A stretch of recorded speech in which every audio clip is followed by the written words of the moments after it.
Hey guys, welcome to a Shenmue Dojo video. Today's video I'm going to be looking at the career of Yu Suzuki and actually whether it gets the respect it deserves. So first and foremost, some little caveats before we get underway. This isn't going to be sort of in-depth career retrospective. That's going to be something done in a podcast a lot later. So some of the games I mention won't include the entirety of the games that Yu Suzuki has worked on. I want you to pick out a select few that are really influential, really out there to make the point. But this isn't going to be an extensive timeline of his career and everything that he's done, just to put that out there right now.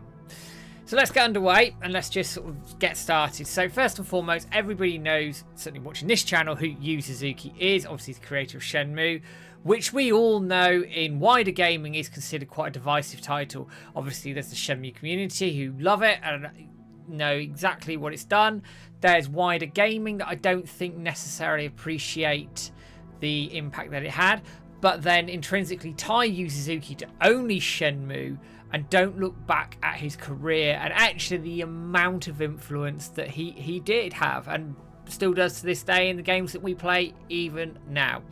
So first off, what I wanted to do is go through some of the key titles. Then I wanted to have a look at some articles that are out there citing his influence, looking at the other side of the coin as well, in saying that there's certainly gamers out there who don't respect the career of Yu Suzuki, and I've got one particular post that I found on game FAQs which I think would sum up everything I'm trying to make perfectly, and then going to round off things at the end as well.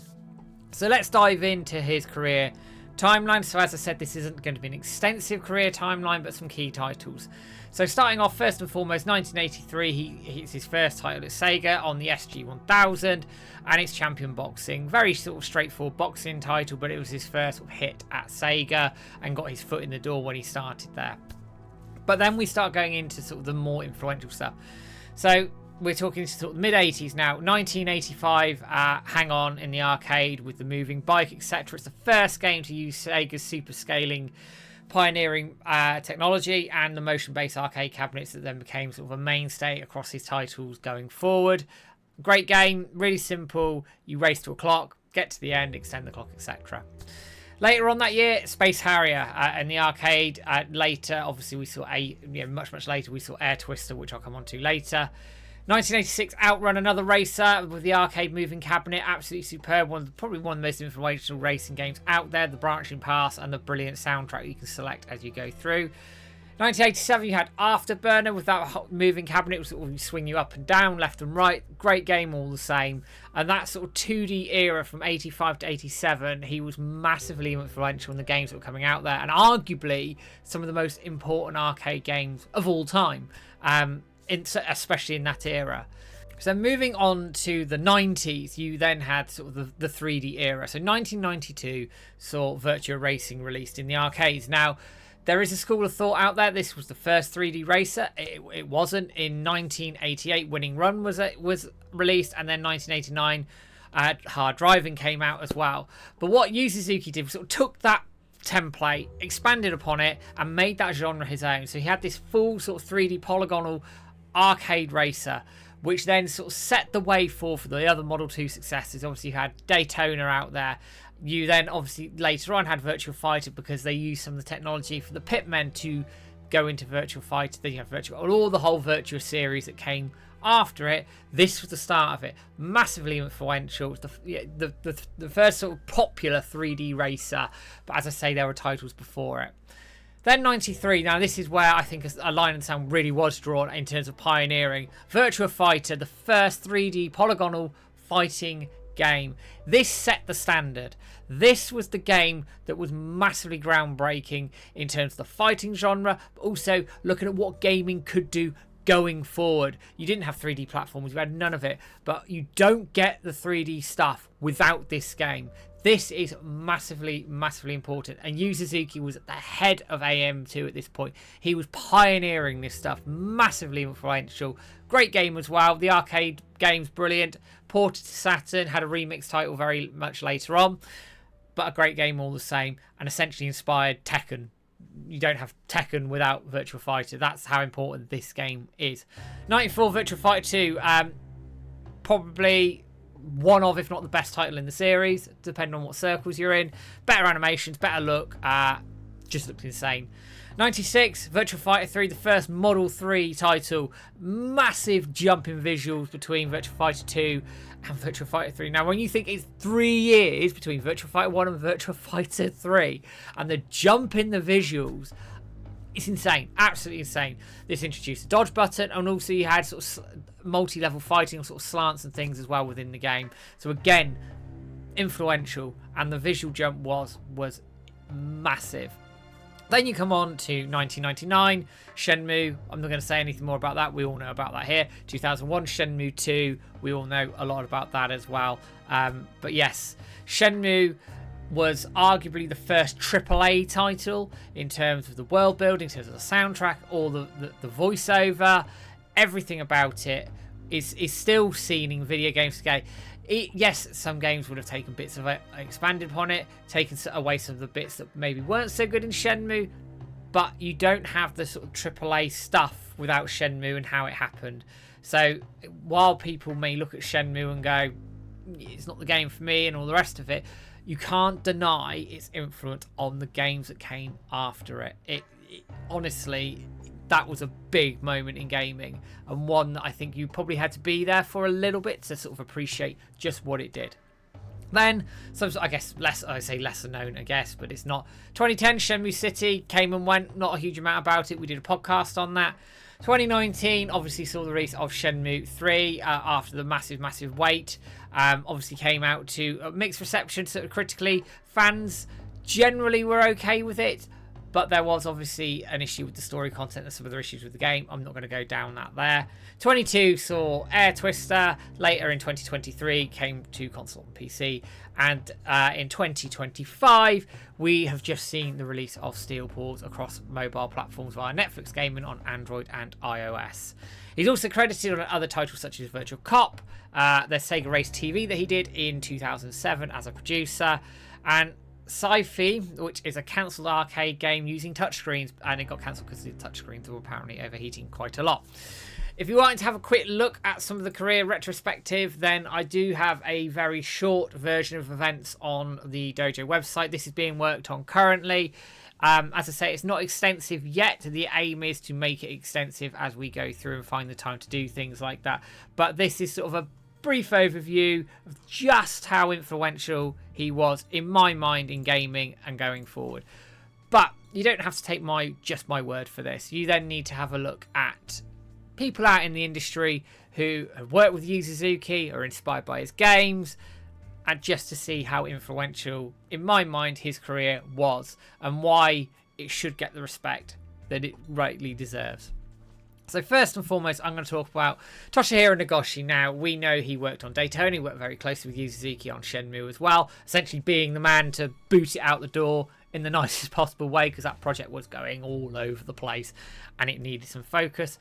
He very much cites Yu Suzuki as a massive influence on him getting his own studio in Sega, because Suzuki went to bat for him, showing him how the way of a developer, but also allowed him to go, right, these things he does really well, these things I'm not so sure about, and developed his own sort of style in terms of gaming and how he wants to make games going forward.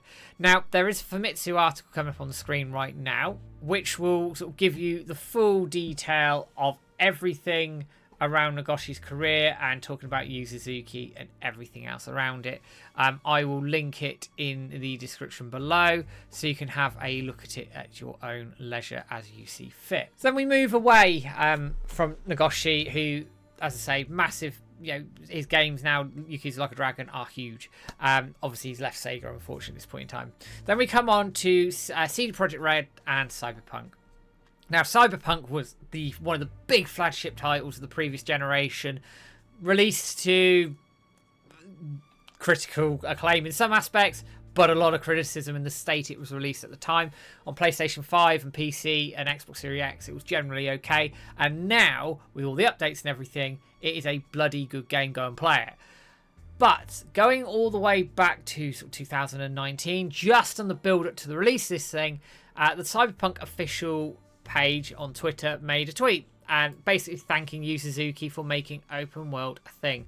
They cite him as essentially the grandfather of open world, and a comment below that just says it's one of the best things ever happened in the video game industry, period. And they completely agree with that statement there as well. So again, citing that influence he's had on games that are, you know, massively popular, but have obviously gone on to far more success than Shenmue did. Yu Suzuki has influenced a lot of that. And then later on, what they did is a very kind gesture, is they sent him a nice collector's edition of Cyberpunk, and I'm guessing he played the game. Hopefully enjoyed it. I don't know, but again, that just shows the level of respect that he has from peers within the industry and modern peers within the industry as well. Now we're going to come on to Tekken and Katsushiro Harada. Now, he is the director of Tekken, and has been very open on social media and articles over the years. The Tekken games very much drew inspiration from Virtua Fighter. There was a joint interview a few years ago where Harada mentioned that Tekken was directly inspired by it, with a lot of the key stuff, or some of the key stuff, moving from Sega to Namco during its development. There is an article on Dash Fight if you want to have a look at it, which goes through some of that as well, but very much citing that without Virtua Fighter, the whole idea of Tekken doesn't really come to fruition, and it inspired the way forward for Tekken as well. On top of that, if you want to then look at Dead or Alive, that is heavily influenced by the Virtua Fighter game. You look going over the years, they openly say that, and also see Akira and Sarah Bryant in the game as well. But going back to Harada, he also made a little tweet, which I'm going to pop up on the screen for you right now. And it's only a very short tweet. But he said at the time it was an honour to be able to promote alongside Virtua Fighter, and that he was hoping he can face Virtua Fighter again in 10 years. So that shows the level of respect he has for the Virtua Fighter series as a whole, and also that now Virtua Fighter is coming back, he's going to have that opportunity again to essentially go head to head with the, you know, that first 3D fighter. And that's what he wanted back in those days as well. There was a level of respect between these developers and between these companies that they go, wow, that is amazing, that's where we need to go, that's the influence, that's what we need to follow. That is the influence Virtua Fighter had and Yu Suzuki had, certainly on the fighting genre as well, and obviously Shenmue with the open world genre going forward. But I'm going to talk a little bit further about the Virtua Fighter influence. So you're probably looking at me going, you've pretty much covered everything with Harada, and I have. But there is an article that popped up now. Unfortunately, I can't Wayback Machine this, but this is off the virtuafighter.com forums. Go and check them out if you haven't done so already. Now, this post comes from way back in 2012. And Wired.com published an article basically saying that it was revealed that Sega's Virtua Fighter was the inspiration for Sony to go down the 3D route for the PlayStation console. Now, there is an argument in some circles that that may have, I guess, contributed to Sega's demise potentially, but I'm not so sure. Sega have to take responsibility for their own business decisions and everything else, but let's look at the fact here that without Virtua Fighter, it's very much openly spoken about in gaming circles, or certainly in the industry, that Sony may not have gone down the 3D route. That could have doomed the PlayStation, and we could be on some very alternate weird timeline with the Dreamcast 7, and we're all honky-dory playing Shenmue 95. You know, it's honestly, it's funny how these things happen, but again, citing further influence of Yu Suzuki, Virtua Fighter, and everything going forward. Now I'm going to come away from that a little bit. Obviously, people who watch this channel will know that I will go into bat for the influences of Yu Suzuki on Virtua Fighter, Virtua Racing, Shenmue, and what he's done for video games as a whole. And what I find quite sad a little bit is that video games history really doesn't bode well in terms of preserving its history or respecting the history that it's come from. That's something, there's a lot of channels out there that are trying to change, but it's an uphill battle. Now, this is going to sound stereotypical, but I do find that this is going to come from modern gamers to a point, and I don't want to tar everybody with the same brush, but I do see comments on social media going, what do Yu Suzuki do? Who is he? They don't know who he is. And that's where gaming needs to help itself, because they should understand, or want to understand if potentially, where the games we play now have come from and why he had such an influence on a level of Miyamoto at Nintendo, for goodness sake. He should be held in that regard. He really should, but he isn't. So I am going to bring up a post now from Game FAQs. Now, this is just an isolated post, but I think it sums it up very aptly in terms of some of the attitude. Now, this is where Yu Suzuki gets tied to just Shenmue, and without forgetting or recognizing that he had influence on so many other massively influential titles. Now, the post here at the top here is saying, I finally realised the problem wasn't Sega or development costs regarding Shenmue 3, it was Yu Suzuki. That's why Sega abandoned the series. He's a pompous, arrogant, self-righteous prick. His vision of stretching out the story over so many games is idiotic, and the game is mediocre as a result. Now, that is an overly emotive response. I don't know who that user is or not, or any sort of background as to why they posted that. But this is intrinsically just saying that he is Shenmue and nothing else, and completely forgetting the plethora of other games that he has put together that carry so much of an influence. You don't have to like Shenmue 3, you don't have to like the Shenmue series, but posts like that are quite simply that they're sad in some respects. Now, sad because they forget everything that's gone before Shenmue and forget his contributions to the wider gaming industry. He got a Golden Joystick Award in 2019 for his influence as, this is a Lifetime Achievement Award for his influences on video games. If you get an award like that, that says to me that you've had a pretty big influence on video games going forward. But within gamers and gaming circles outside of industry professionals, there seems to be this cross divide. Industry professionals are like, yep, absolutely get and respect the legacy. A section of gamers go, know nothing about it, or just tie it to Shenmue and go, don't like Shenmue, not interested, bye-bye, and don't respect it. And there is the intrinsic problem with Yu Suzuki's legacy. Now, for me, and coming on to my final thoughts on this, is that his legacy cannot be overstated, and I will go into bat for that anywhere and anywhere, because at the end of the day, his arcade hits revolutionised the industry. I mean, some of the most important arcade titles of all time, introducing new gameplay, 3D fighters, 3D racers. This paved the way for future games. This paved the way for what we play now. His attention to detail, dedication to innovation is what set him apart, and he was light years ahead of countless other developers. And this is why Sega, during their heyday, were right up here. Among other things they were doing, like Sonic and all the other games that Sega were putting out. At their arcade heyday, Sega were there partly because of the influence Yu Suzuki was having and the games he was producing. And you can see all the influences work in countless games that have come out today. And he was, and I'll say again, he was massively ahead of his time. And it is incredibly sad that, unfortunately, I don't think his legacy gets the respect it deserves. I hope it doesn't come to a point when he retires and then people will actually look back and go, actually, do you know what? This man was incredibly influential on the games we play. We need to show him some more respect. You only get one opportunity to do these things, and now is the time. Let's go back and look at the games that he's made over the years and look at just the influence of the games, the gameplay, and how that's translated to games going forward. And I think everybody will agree with me here that his legacy is massive on video games. Some of the absolute first in gaming are because of him. And then, as I say, do you get the first 3D platformer in Mario if you don't have Virtua Fighter? You probably do, but do you get it as quickly? Those are the sorts of questions that I think we need to be asking. Anyway, guys, that brings me to sort of the end of this video. I hope you've enjoyed it and followed with me on my little impassioned plea here around just supporting the legacy of Yu Suzuki. Drop me a comment, guys, if I've missed anything or anything you want to pick up. Don't forget, like, share, subscribe on Facebook, YouTube, Twitter, and all the usual places you can find us. And for £2 a month, you can be a member and get videos like this ahead of time. Don't worry if you don't. Everything goes on to the scheduling system, and all the money goes to the site running costs that James and I incur for the site, competitions, and everything else. Thank you, as always, for dropping in on the Shenmue Dojo content and engaging with it. And I'll be back with a video in a not too distant future. But for now, guys, take care and have a good one.